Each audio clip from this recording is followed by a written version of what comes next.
I'm going to just go through quite the range of things and in the time we've got available. And yeah, this presentation, I will share a link to it afterwards. Also trying out a new format. We're using a Quarto presentation this time.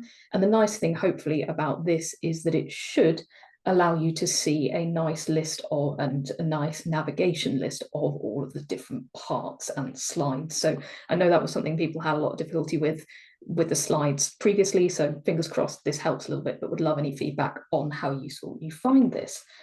Does mean we can't make them quite as pretty as easily, so do forgive me on that. So I think what I want to talk about first is just making sure that everyone feels like they are supported in their project and they know where to go for help and they know the avenues available to them. I feel like we've maybe been a little bit unclear sometimes on what help is available. So that's something that I want to kind of try and give you a few details about what we can and can't help with. So the first thing is, before you come to us, as you most all of you are doing, I just want to go over the things that you can do before turning to Dan or I for help. So debugging your code, as Hannah has demonstrated fantastically today as well, with print statements, and there's also some more advanced logging modules that you can use, and also the data visualization as shown by Hannah. There is a new chapter in the DES book for a bit of an intro into how you might use these tools, but really sometimes this is all you need is actually a print statement, particularly in a DES model, is so powerful for working out what on earth is going on.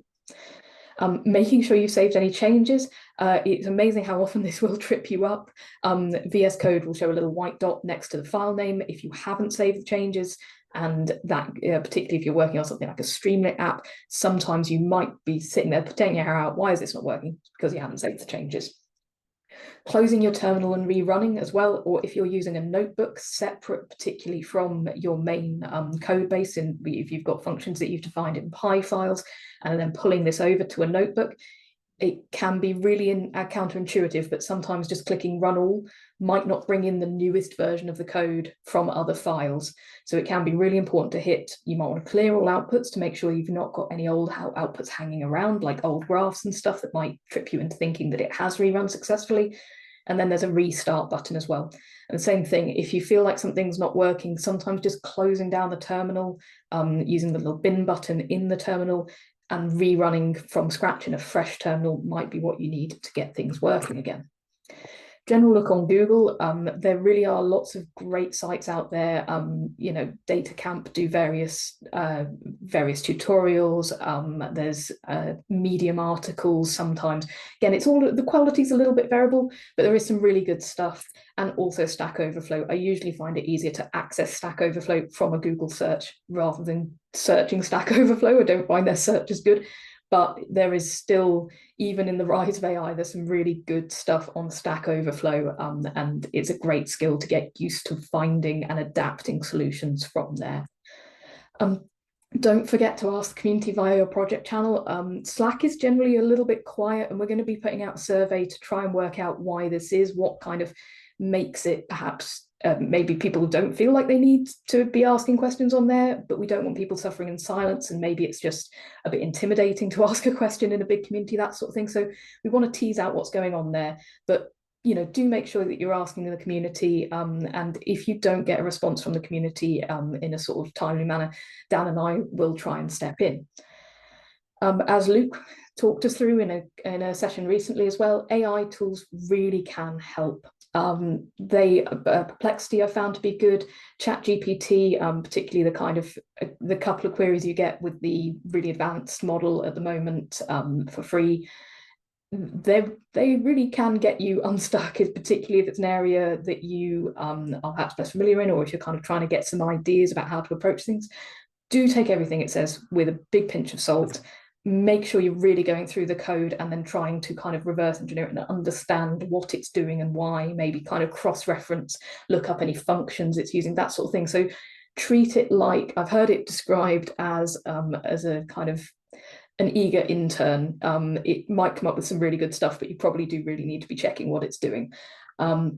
And you can do formal or informal tests to just verify that it's working properly. So Luke gave us an introduction to the PyTest framework, and we have a nice chapter on that in the DES book as well now, getting started with PyTest, which runs some fantastic sort of automated tests that you do write and define yourself, but then just kind of you can be confident that things are working as you would expect. And if all that fails, I really am very happy to help. You know, I am one person, my time is limited, but I have taken a look at various issues for people over the course of this year. And it's something I'm very happy to do, because I know sometimes, especially for those of you that are in, you know, working on solo projects, aren't in organizations with other coders you can kind of ask a question of. If you really have kind of hit that brick wall and you just can't progress any further, I would love to be able to unstick you on that. It really helps to have as much information as possible about what's going wrong, what you're trying to achieve and why you're trying to achieve it, and what you've already tried. That really helps speed things up for me. Having it on GitHub is the absolute best way. If you can't provide it on GitHub, you can send it to me on Slack, but please try and attach it to the Slack message rather than just kind of copying and pasting in, so the formatting doesn't all get messed up. It's also really useful if I can run the code. I kind of generally either need your own environments or requirements text file. So if you've started with a brand new environment, or if you're using one of our environments that we provided during the course, I just need to know which one you're using, and if you've added anything to it. Again, debugging those environment issues can take quite a lot of time. So the more we can smooth that, the more people I can help. Also, if you're using branches on GitHub, please just make it clear which branch we need to be looking at, so we don't spend time looking at an older version or the wrong branch. If you're not allowed to share full stop, you can still give us the gist of the problem. You might be able to share the code without data. The code itself might be enough for us to help unstick you. You might also want to provide some simple fake data. You don't have to create the data in code or anything like that. Make something in Excel, make a dummy CSV file, something like that. And also, this is a huge step for wider sharing and reproducibility of your code. So it's a great thing to do regardless, and allows more people to help out. The other thing as well is just making your code as readable as possible. So understanding someone else's code can be really tricky, and it does take a while to get your head around it. I find even as quite an experienced coder, everyone codes slightly differently. I often don't have the full context of your systems, etc. So the more you can tell me about what you're trying to do within the code, the better. So comments, if you're doing something, extensive comments at this point, I would say, is our friend. Why have you done something? What's a particular function doing? I would much rather have way too many comments in a file than too few. I'd rather have to read through a bit much to find what I want than have to try and sit there puzzling over why something is being done in the way it is.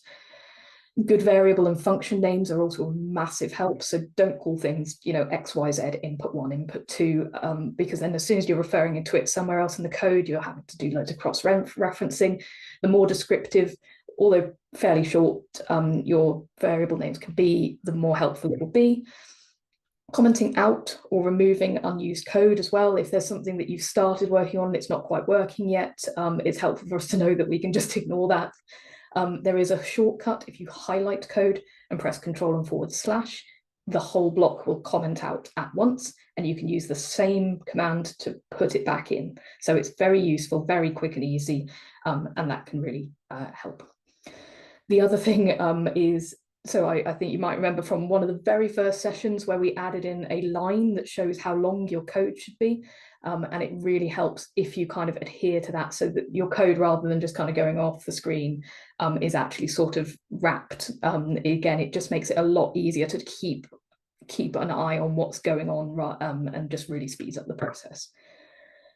If you want to go super fancy, you can make your code even more readable with Docstrings, particularly if you're using functions or classes, which particularly functions I imagine most of you will be using, but those of you doing devs might be using classes as well.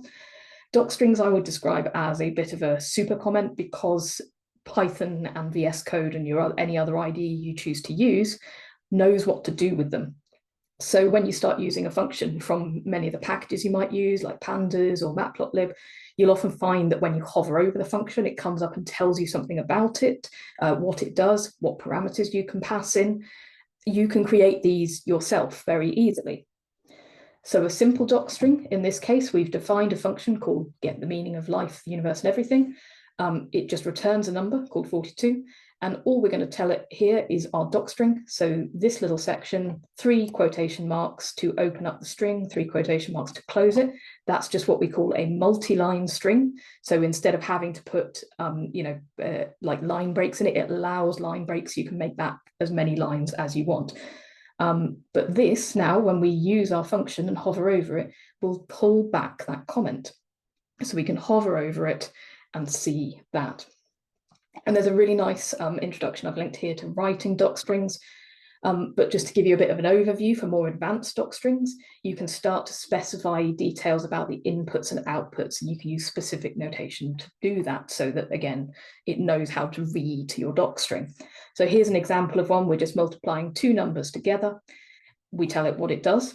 We tell it what parameters we pass in and what format they can take. We tell it what comes out of the function as well.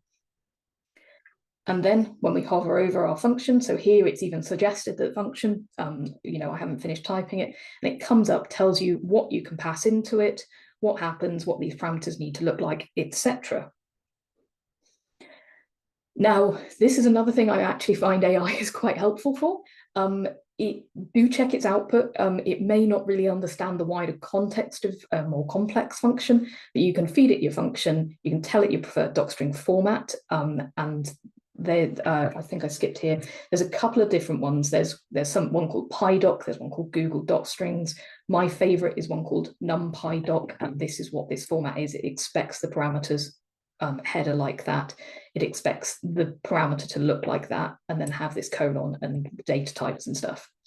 But yeah, tell ChatGPT what your function, feed it in the code, ask it to write the docstring in your preferred format, check it and pop it in. There are also VSCode extensions that can just kind of provide you a format. It will understand what inputs exist, what outputs exist, but it won't fill it in as much detail.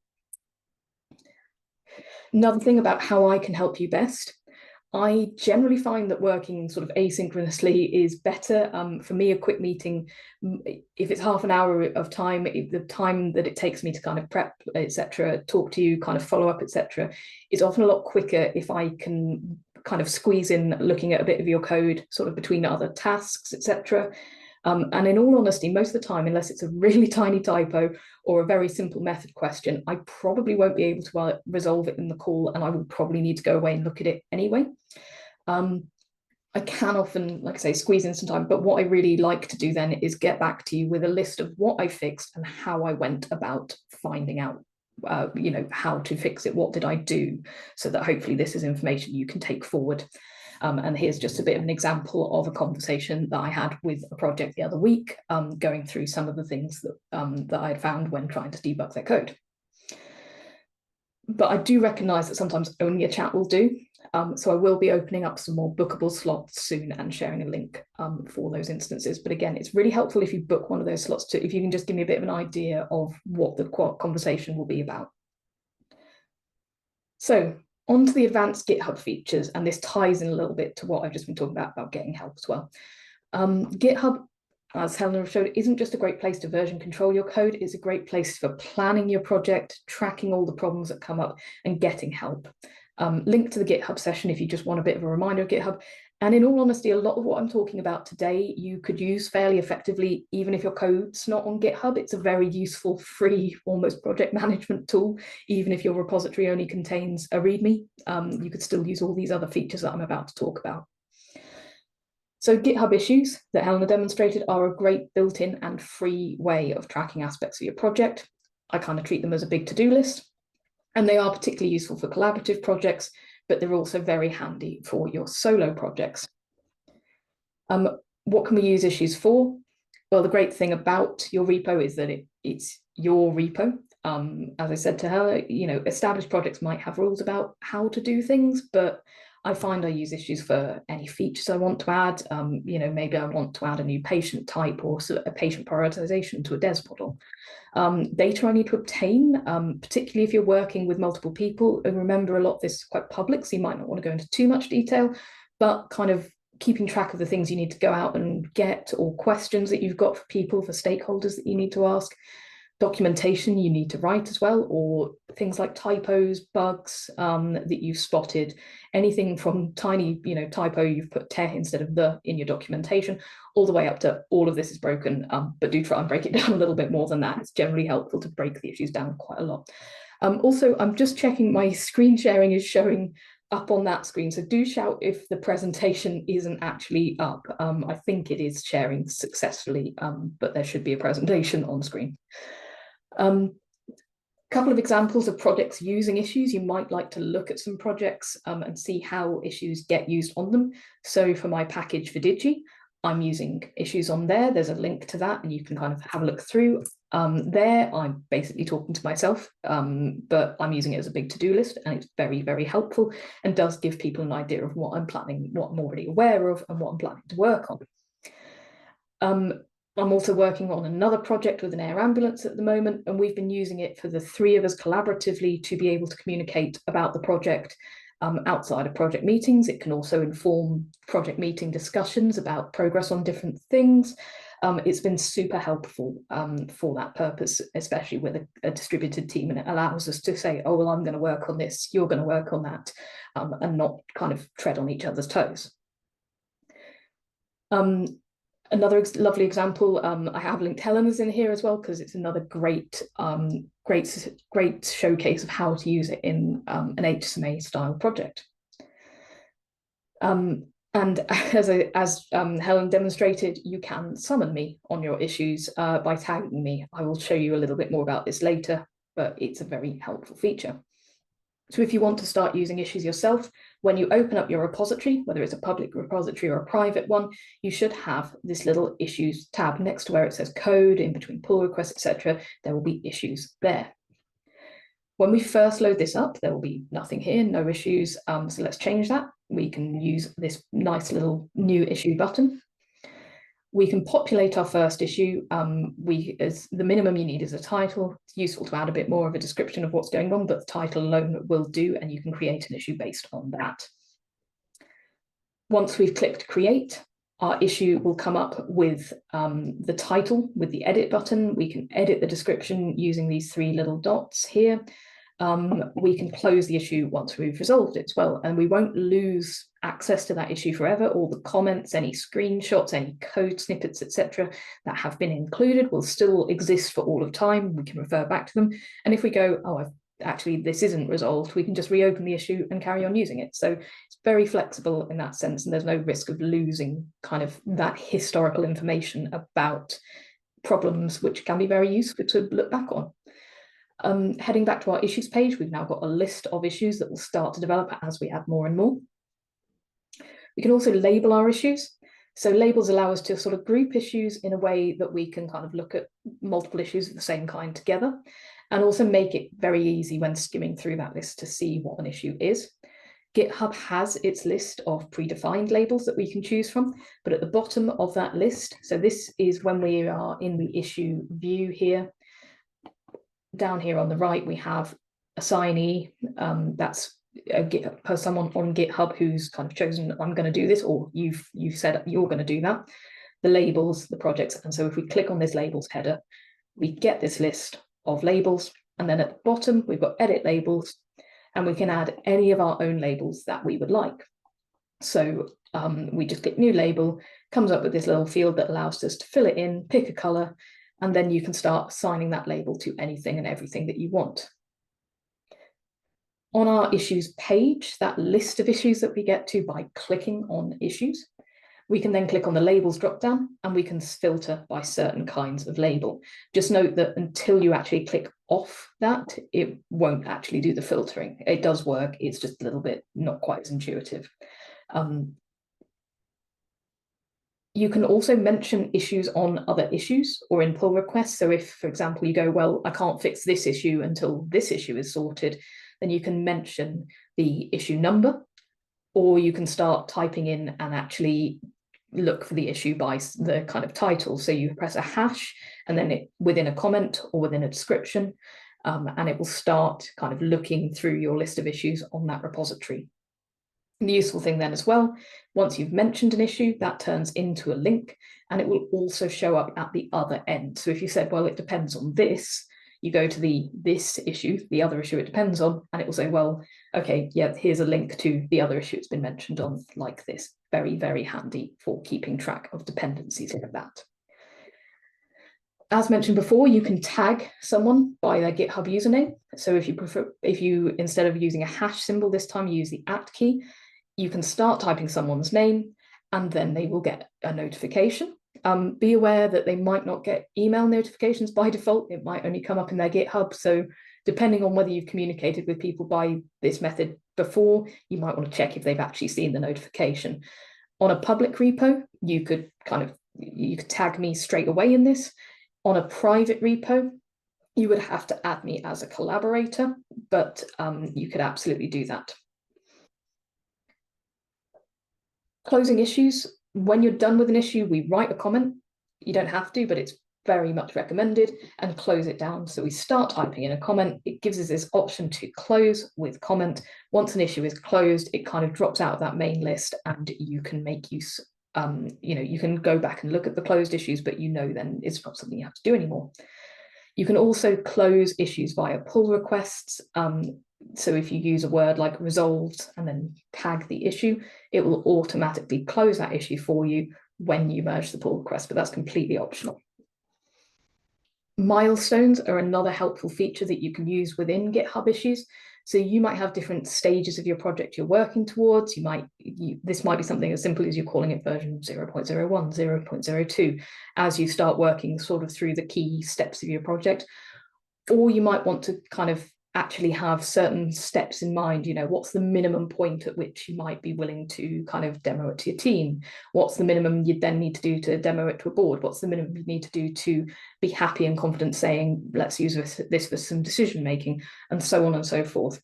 By assigning issues to milestones, by creating and assigning these issues, you can then track how close you are to meeting this milestone, and you can very quickly kind of look through that list of what you need to do next. So from your issues page, there is this milestones button here. Click on that, then you get new milestone. You can populate the milestone details and flesh out things like goals and requirements if you so wish, and optional due date.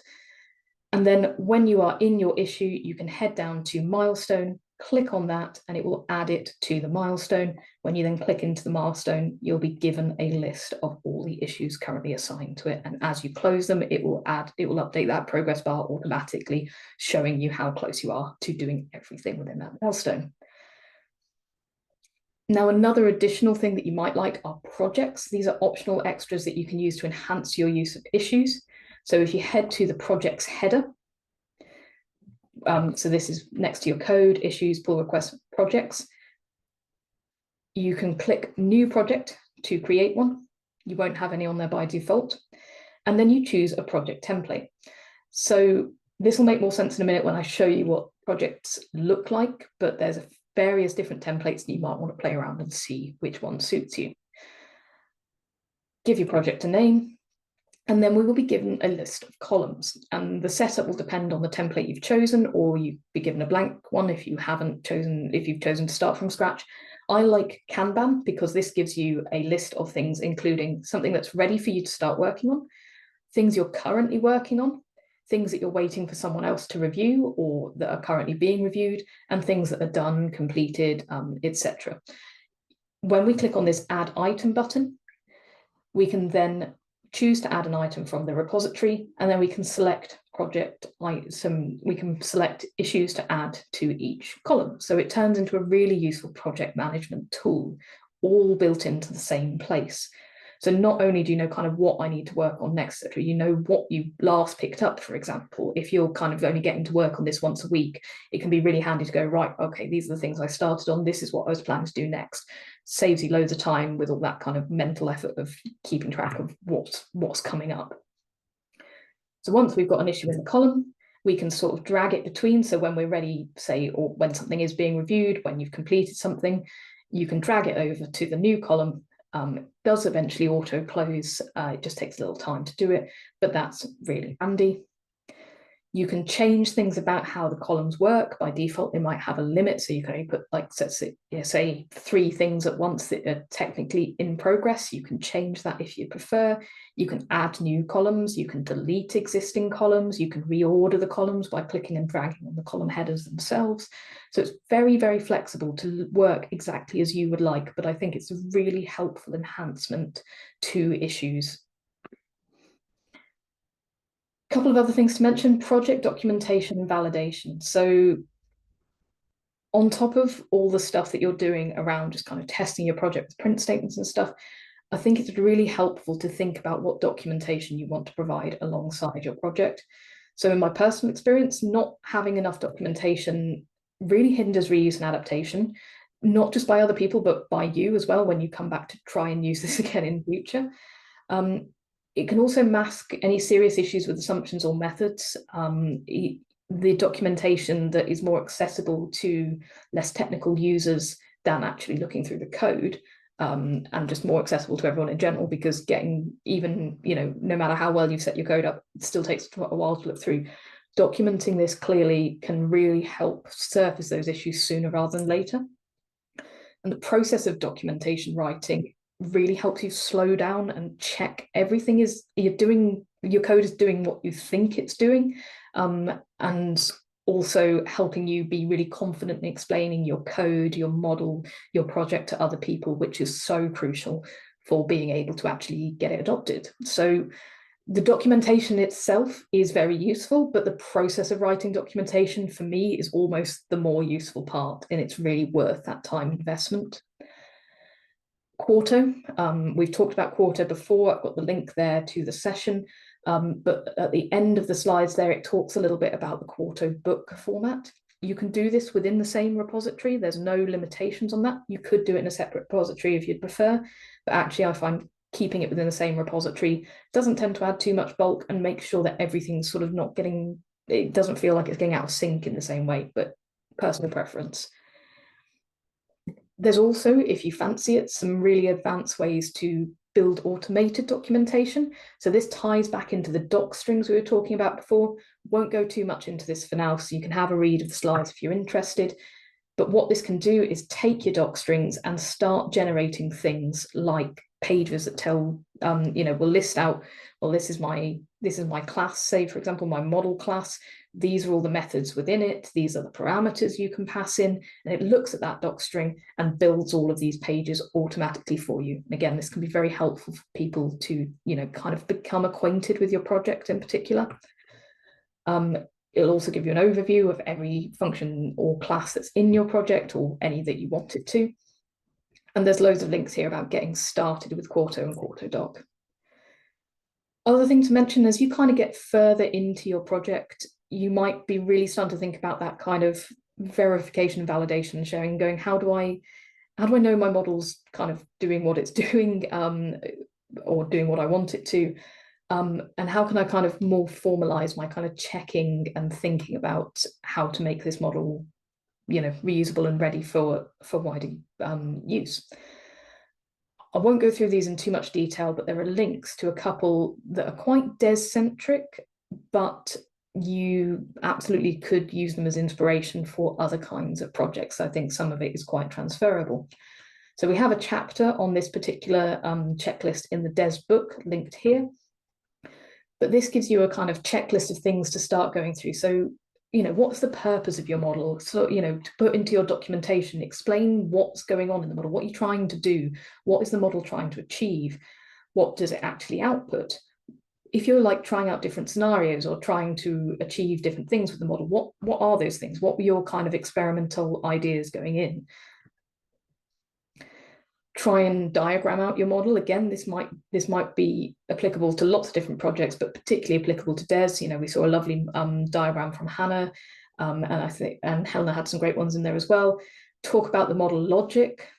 Talk about how different components and entities, what are your queuing priorities? Is it first in, last in, first out? How does prioritization play into that?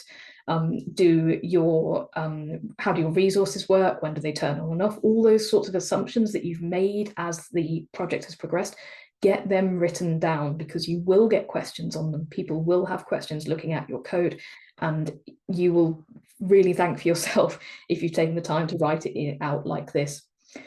Listing out your data sources. What pre-processing have you had to do? Where did you get the data? What, what's kind of EPR stuff, what's assumptions you've had to make, etc. What are all your input parameters?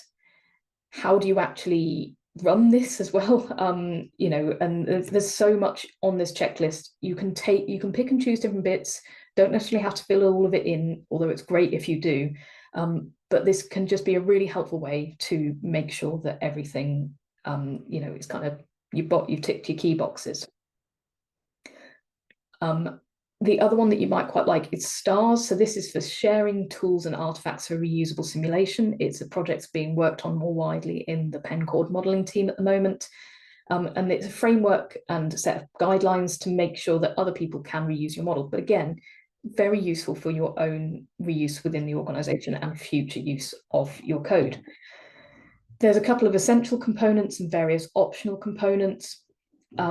Key things are making your code available on a GitHub repository, but there's also extra things like hosted web apps, hosted documentation, etc. So have a look through this. This is really kind of another great checklist for any kind of model to say, well, is this something that other people can access and reuse going forward? So a couple of quick things on new Streamlit features, a couple of cool finds. Useful things in version 1.43, there is, I know some of you will have found when you're trying to use the download button that it triggers everything to rerun and you lose all your outputs, etc. There's a new parameter to stop that happening.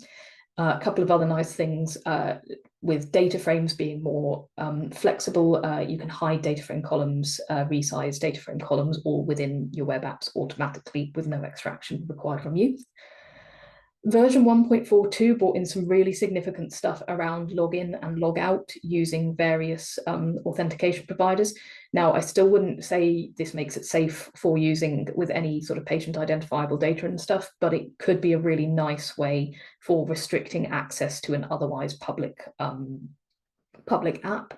And there's a couple of other nice things like your spinner now showing how much time's elapsed and other bits and pieces. Version 1.39, there's now some really nice stuff for adding an icon to all of your buttons, which can make it clearer what's going on.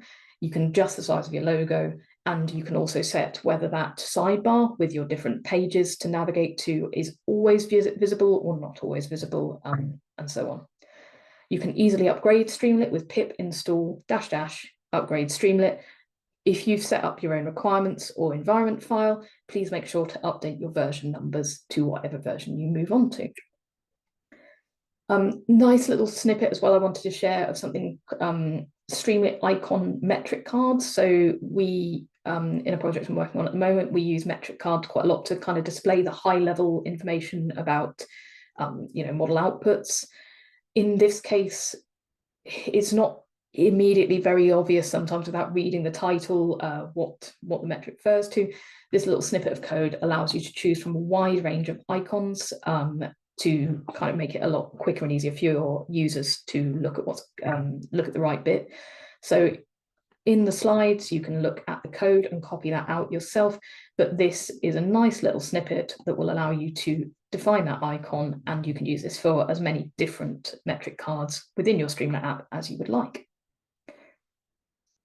Final thing I'm going to talk about are code snippets in VS Code. If there's something that you find you have to keep looking up, or something you have to keep going and copying from somewhere, you can start to define your own code snippets in VS Code that you can then type in a keyword and it'll expand to as much code as you want it to. So to do this, you go into File and Preferences, and then there's a Configure Snippets menu. You can choose what language the snippet relates to. So most of the time you'll be choosing Python. You can also use this with things like Quarto files.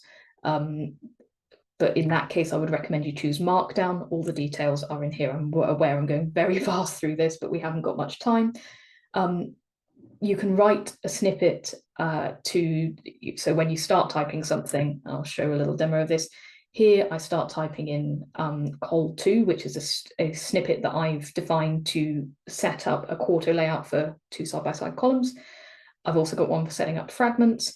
And then all you have to do is type in your little keyword, press enter, and it will fill in the thing you want.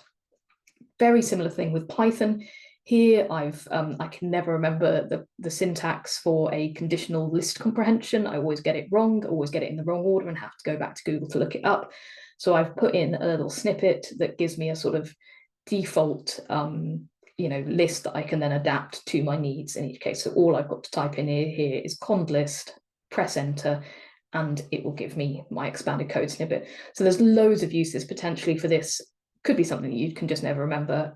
It could be more advanced stuff, boilerplate code for certain things. You could have adapted to the snippet library that Helena was demonstrating as well. This is all stored locally on your machine, so it should be fine to kind of, if you need to kind of put in like a server name or something, but this could be very useful for saving you a bit of time. So